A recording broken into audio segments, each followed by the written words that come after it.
우리 고백교회는 창립한 지 주보에 보면 나와 있지만 2016년 9월 24일에 창립을 했습니다. 그때 창립할 당시에 이렇게 좀 생각보다 많은 수가 모였었어요. 그때 23분이 모였었거든요. 아이들 포함해서 23분이 이렇게 모이셨는데 그때 오셨던 분들이 우리 신여룩 집사님, 또 기현이도 왔었고, 우리 김유순 집사님, 문명단 성도님 이렇게 그때 오셨었는데, 그래서 쭉 이렇게 뵙다가 또 오랜만에 이렇게 뵈니까 너무나 주님을 뵙는 것 같이 너무 반갑고 감사를 드립니다. 오늘 이렇게 사실은 이렇게 많이 오시려고는 이렇게 저는 전혀 생각할 것은 제가 연락을 드린 것도 아니고, 우리 귀중이만 좀 얼굴 보고 싶어가지고 제가 어제 찾아가 보고, 그랬었는데, 감사를 드립니다.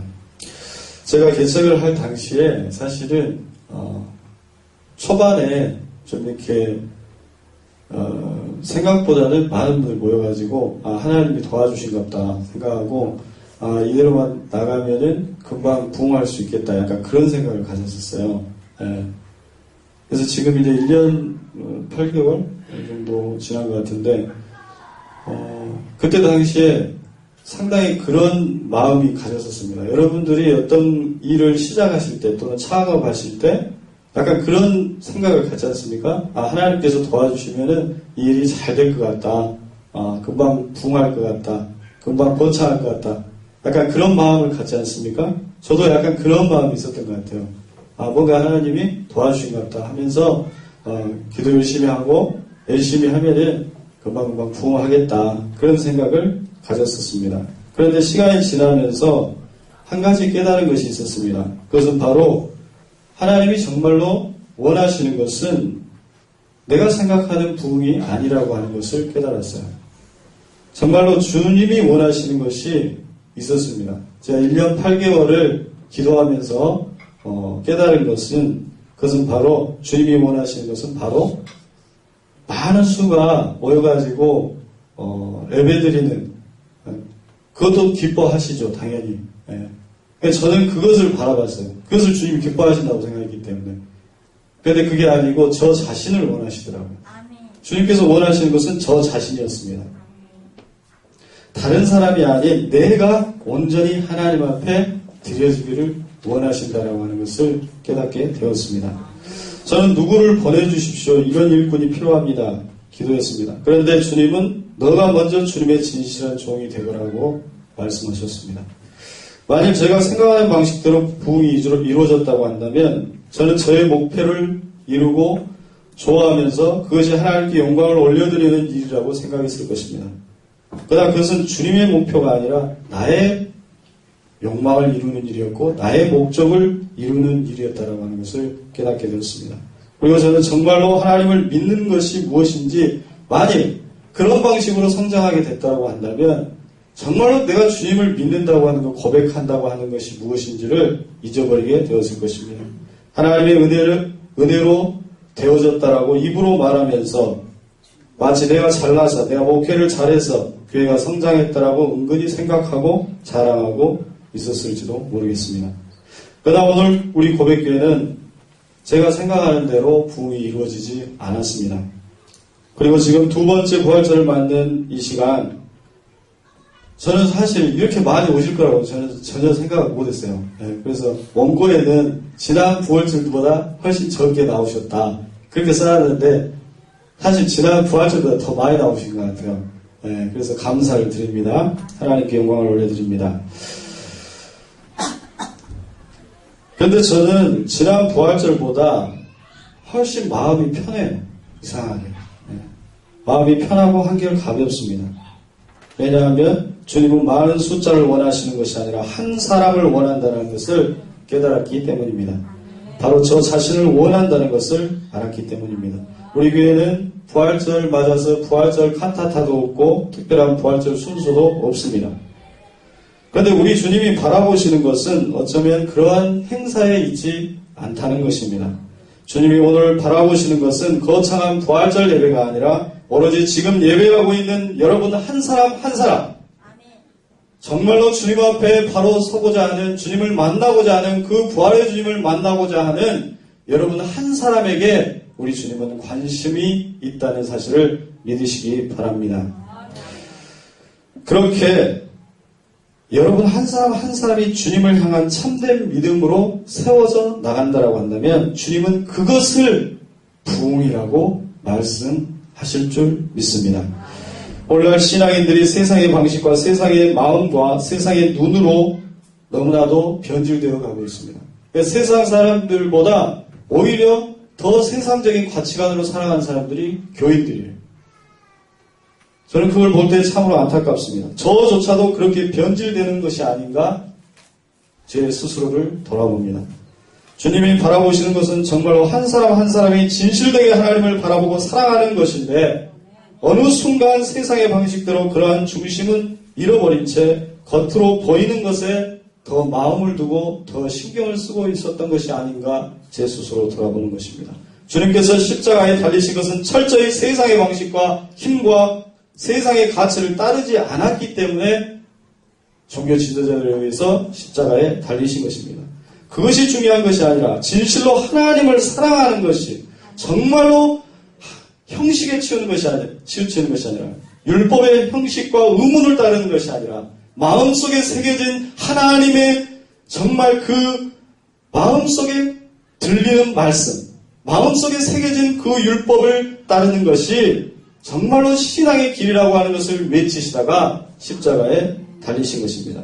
수많은 종교 지도자는 율법의 형식이 중요하다고 하면서 예수님이 가르치는 것을 이단시했습니다.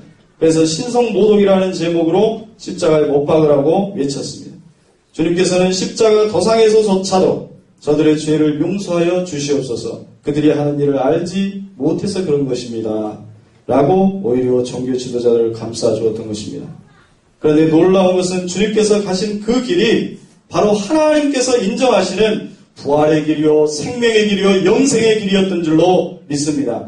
주님은 율법의 형식을 따르는 것이 아니라 진심으로 하나님의 말씀을 사랑하는 길을 걸어가셨습니다.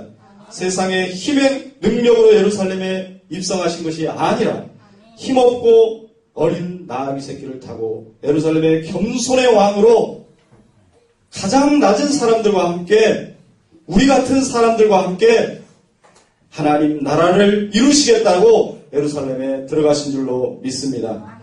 주님은 모든 세상의 힘과 방식과 가치를 포기하셨습니다. 그런데 하나님은 그것이 바로 부활의 길이라고 말씀하고 있는 것입니다. 부활의 영광은 이 세상의 모든 사망과 두려움과 죄악과 세상의 힘을 이기는 하나님의 능력이라는 것입니다. 그러므로 부활의 영광은 하나님의 살아계심을 온전하게 우리 안에 나타내시는 하나님의 능력입니다. 그것을 우리에게 확증해 주시는 것입니다. 그냥 단지 십자가로 끝나버렸다고 한다면 그것이 세상 속에서 그냥 희생돼 버리는 그런 죽음으로 끝나버렸을 것인데, 그것이 아니라 하나님께서 인정하시고 하나님께서 다시 세우시고 다시 살리시고 다시 일으키심으로 말미암아 그러한 삶을 살아가는 자들에게 하나님의 부활의 영광을 나타내 주시며 의의 멸관을 씌워주시며 영생의 길로 가게 해주신다라고 하는 확증을 우리에게 보여주신 줄로 믿습니다. 그러므로 우리가 걷는 이 믿음의 길은 결코 힘이 없는 것이 아닙니다.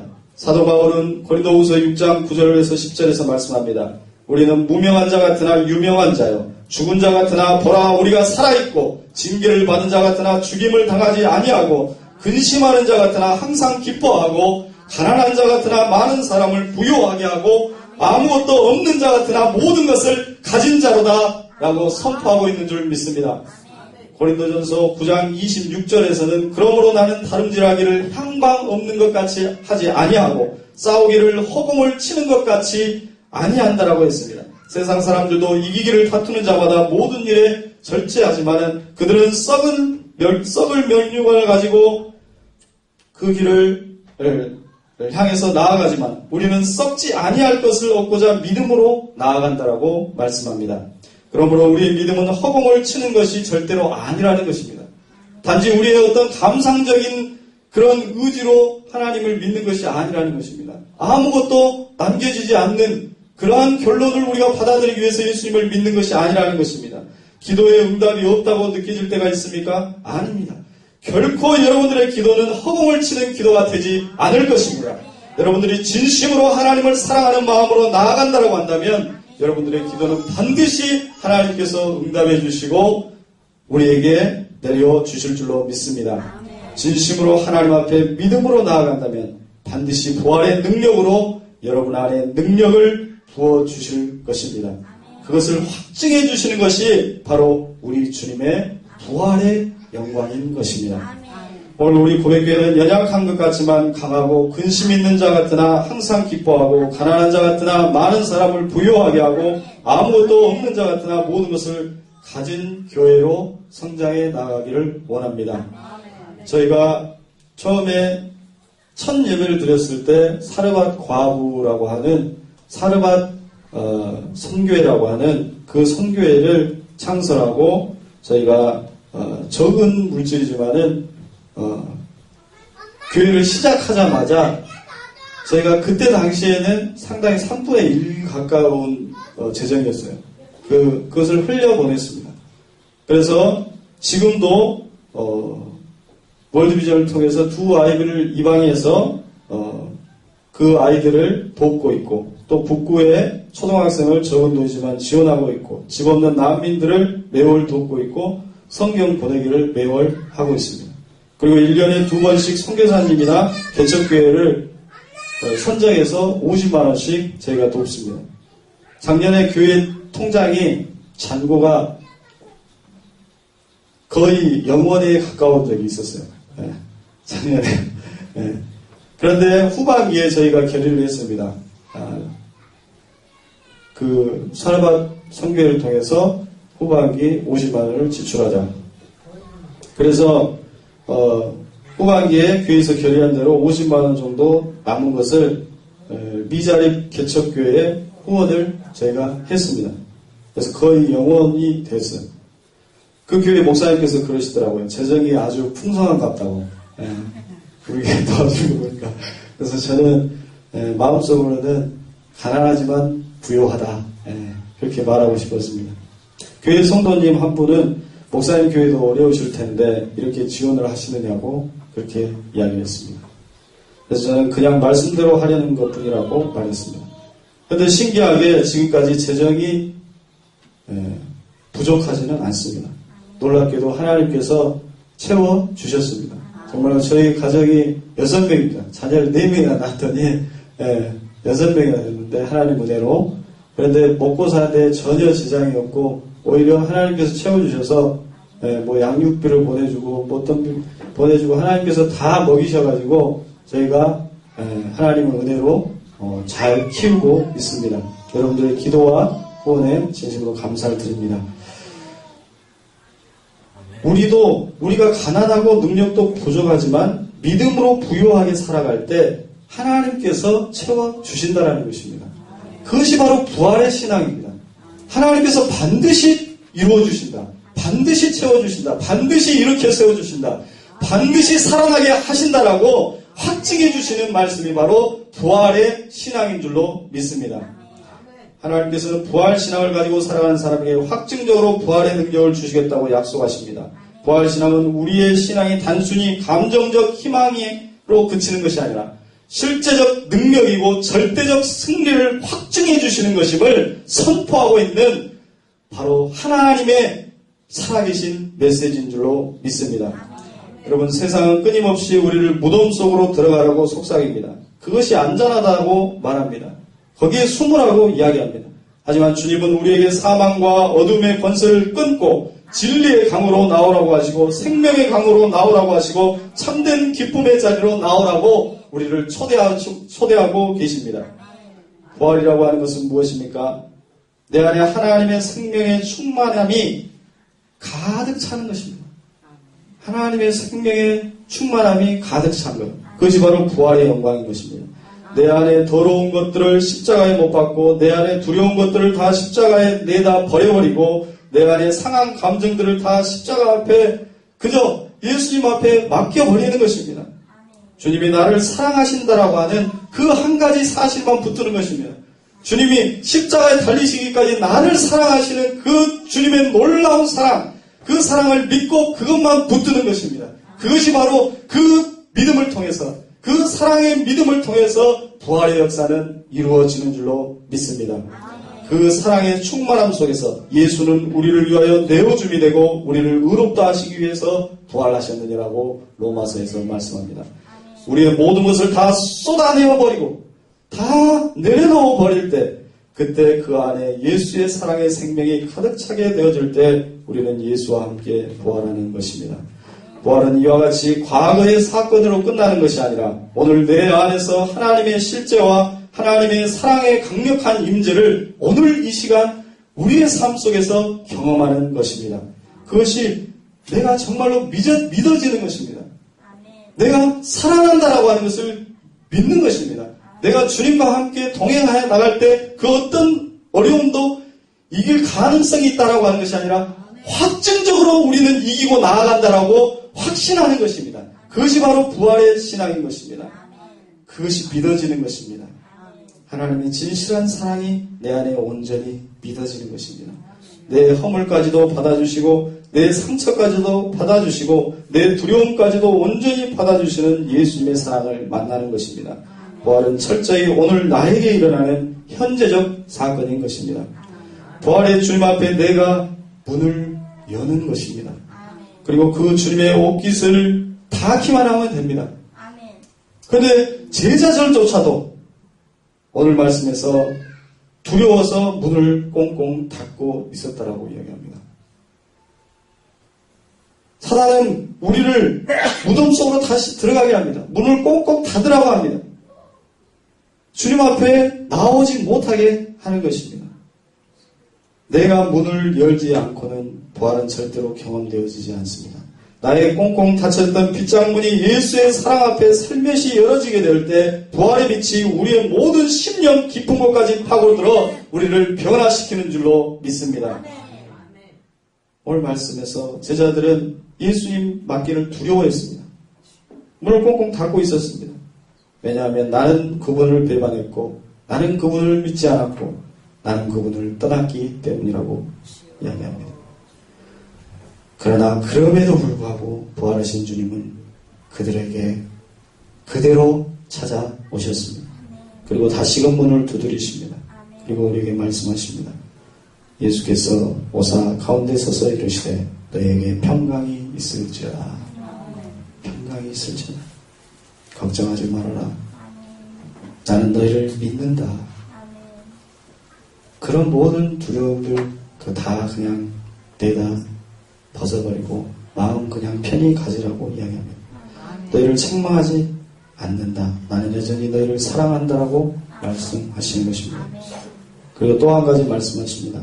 22절에 이 말씀을 하시고 그들을 향하여 숨을 내쉬며 이르시되 성령을 받으라 말씀합니다. 성령을 받으라. 성령이 우리 안에 오시게 되면 그 모든 두려움이 사라지게 되는 줄 믿습니다. 우리의 힘으로는 그게 잘 안 돼요. 의지가 연약하기 때문에. 그러나 우리가 성령을 간구하고 그 성령의 능력 안에서 우리가 강건해지기를 간구하면 성령께서 우리에게 찾아오셨을 때 그 모든 두려움이 사라지게 되는 것입니다. 우리의 심령이 뜨거워지게 되는 것입니다. 엠마오로 가는 두 제자가 예수님의 죽으심에 대해서 이야기하다가 부활하신 주님을 만나게 됩니다. 처음에는 알아보질 못합니다. 느끼지를 못합니다. 그러나 예수님과 대화하면서 음식을 먹을 때 그들의 마음의 문이 열리고 그들의 눈이 띄어지게 되었습니다. 그들의 마음이 뜨거워져서 그 말씀이 깨달아지고 눈이 밝아져서 주님을 알아보게 되었다라고 말씀합니다. 그것이 바로 성령께서 우리에게 하시는 일인 것입니다. 우리의 마음의 문이 열리고 말씀이 깨달아지고 마음이 뜨거워지게 되는 것, 그것이 바로 성령의 역사인 것입니다. 부활의 사건을 믿는다는 것은 부활의 시기와 장소와 역사적 정황을 객관적으로 따지는 것이 아닙니다. 부활의 사건을 믿는다는 것은 오늘 살아 역사하시고 오늘 나를 사랑하시는 그 주님을 경험하고 만나는 것입니다. 그 주님이 믿어지고 내 마음에 받아들여진다라고 한다면 주님이 여러분 마음 가운데 부활의 능력으로 역사하시는 줄로 믿습니다. 그것이 어떤 황홀한 경험이 아닐 수 있습니다. 입신하고 그런 경험이 아닐 수 있습니다. 다만 어떤 것은 분명하냐면은 일상적인 것조차 전혀 감사가 되어지지 않았던 것들이 감사가 되어지는 것입니다. 오늘 내게 주신 아주 작고 하찮은 것들조차도 주님의 사랑의 손길을 느끼게 되고 그것으로 말미암아서 내가 감격하게 되는 것입니다. 그것이 성령의 역사입니다. 세상의 가치관으로 물들어져서 나 자신의 소중함을 잃어버린 것들을 부활은 조금씩 나 자신을 회복하게 만들어주며 내 자신이 얼마나 소중한 존재이며 내게 주어진 것들, 내 가정, 내 자녀, 정말 내게 있는 환경, 물질, 그것이 적은 것이라고 할지라도 내게 주신 능력, 이것이 적은 것이라고 할지라도 세상 사람들 보기에는 하찮아 보이는 것이라고 할지라도 그것이 주님께서 나에게 주신 것이라고 하는 믿음이 생겨났을 때 그것이 얼마나 아름다운 것이며 소중한 것이며 주님께서 사랑하시는 것인지를 깨닫게 되어지는 것입니다. 오늘 마지막으로 우리 주님께서는 우리에게 부탁하십니다. 21절 말씀에 아버지께서 나를 보내신 것 같이 나도 너희를 보내노라. 주님은 오늘 우리를 세상으로 보내십니다. 부활의 신앙은 세상에서 검증되어져야 된다는 것입니다. 예배당 안에서 감사할 수 있습니다. 하지만 세상에서도 감사할 수 있느냐라고 물으시는 것입니다. 예배당에서 기뻐할 수 있습니다. 하지만 세상에서도 기뻐할 수 있느냐라고 물으시는 것입니다. 그것은 내 노력으로, 내 행위로, 내 겉모습으로 되어지는 것이 아닙니다. 그것은 진정으로 내 안에 예수님이 함께 하실 때 가능한 역사인 줄로 믿습니다. 그러므로 부활의 증인이 된다는 것은 나 자신의 부활 신앙을 삶 속에서 시험해 보는 것입니다. 계속해서 테스트해 보는 것입니다. 내가 정말로 부활하신 주님을 믿는가? 어떤 상황 속에서 내가 말하는 도중에서도 내가 정말로 그 주님과 함께하고 있는가? 물어보는 것입니다. 그것은 예배당에서 결정되어지는 것이 아니라 여러분의 삶의 자리에서 결정되어지는 것입니다. 그러므로 우리는 부활의 증인으로 살기 위해서 먼저는 부활의 주님과 끊임없이 교제해야 합니다. 짧은 시간이라도 기도하는 삶을 습관화해야 합니다. 말씀 보는 삶을 습관화해야 되는 것입니다. 그리고 두 번째로 그 말씀대로 실천하기 위해서 부단히 노력해야 합니다. 부활의 주님이 반드시 여러분과 함께 하실 것입니다. 부활의 주님이 마지막으로 승천하시기 전에 제자들에게 부탁하십니다. 하늘과 땅의 모든 권세를 내게 주셨으니 그러므로 너희는 가서 모든 민족으로 제자를 삼아 아버지와 아들과 성령의 이름으로 세례를 베풀고 내가 너에게 분부한 모든 것을 가르쳐 지키게 하라. 볼지어라 내가 세상 끝날까지 항상 너희와 함께 있으리라 말씀해 주셨습니다. 오늘 여러분의 가정에서, 직장에서, 삶의 터전에서 예수의 부활을 경험하며 또 그 부활의 증인으로 살아갈 수 있게 되기를 주님의 이름으로 축원합니다. 기도하겠습니다. 사랑해 주님 감사합니다. 오늘 부활절 맞아서 주님 앞에 나와 예배드리게 하시니 감사를 드립니다. 또한 오늘 말씀을 통하여서 부활의 주님을 만나게 해주시니 감사를 드립니다. 이 주님을 우리가 놓지 않게 하여 주시옵소서. 어떤 어려움 속에서도 우리를 끝까지 사랑하시는 그 부활의 주님을 붙잡고 어떤 상황 속에서도 오직 주님을 붙잡고 진실되게 나를 사랑하시는 그 주님을 붙잡고 나아갈 수 있는 믿음을 허락하여 주시옵소서. 그 주님을 붙잡고 나아갈 때 주님께서 우리를 사망 권세로부터 해방시켜주며 질병의 권세로부터 해방시켜주며 모든 두려움의 권세로부터 해방시켜주며 세상의 모든 권세로부터 해방시켜주시는 놀라운 부활의 능력을 경험하게 되는 줄로 믿습니다. 하나님 아버지, 우리가 그 주님을 꼭 붙잡고 예배당에서 뿐만 아니라 삶의 자리에서까지 그 주님과 통행하는 삶을 살아갈 수 있도록 주님 인도하여 주시옵소서. 또한 그 부활의 증인으로서 담대하게 당당하게 살아갈 수 있는 우리 모두가 되게 하여 주시옵소서. 주님께서 온전히 축복할 줄 믿사옵고 감사드리며 예수 그리스도의 이름으로 기도드리옵나이다.